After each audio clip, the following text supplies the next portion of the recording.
Real estate is certainly in the news today. Emily Rayner is here from view.com.au. First up, Emily, how are auctions looking for this week?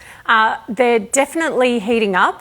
We've got 1,322 auctions this week, which is down a little from last week, but still well above what we saw this time last year.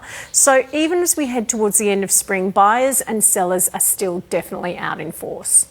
Okay, and we heard in our last segment that new laws are going to sort of force reserve prices to be revealed 7 days before an auction. How's the industry reacting to that? It's been quite interesting. There's definitely been a bit of a mixed reaction. The Real Estate Institute of Victoria supports more transparency, but they're also arguing that publishing a reserve a week out could disadvantage sellers and make it harder for them to get the best result on the day.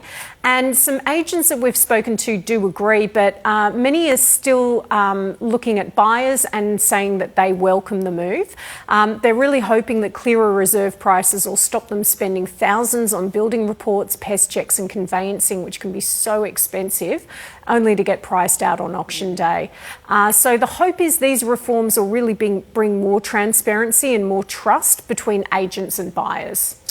Let's turn to our house of the week, and this one has an interesting history, doesn't it? It sure does. We're heading to one of Melbourne's most iconic St Kilda Road penthouses. Ooh. The Sheridan Close complex was designed in 1949 by architect and army officer Sir Bernard Evans, just years before he became Melbourne's Lord Mayor.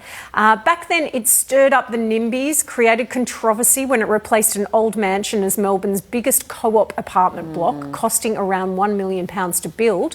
But with its iconic curved facade, Regency Georgian and Art Deco influences, it's definitely a design hybrid. And listing agent Philip Batters from Woodard, South Yarra, says he's had to fend off dozens of architecture nerds who were just trying to get a sneak peek. As he put it, you can end up being a National Trust tour guide instead of a real estate agent, but the cash register just doesn't ring. Yeah, fair enough. I'd still like to have a look, but fair enough. Thanks for your time today. Thank you.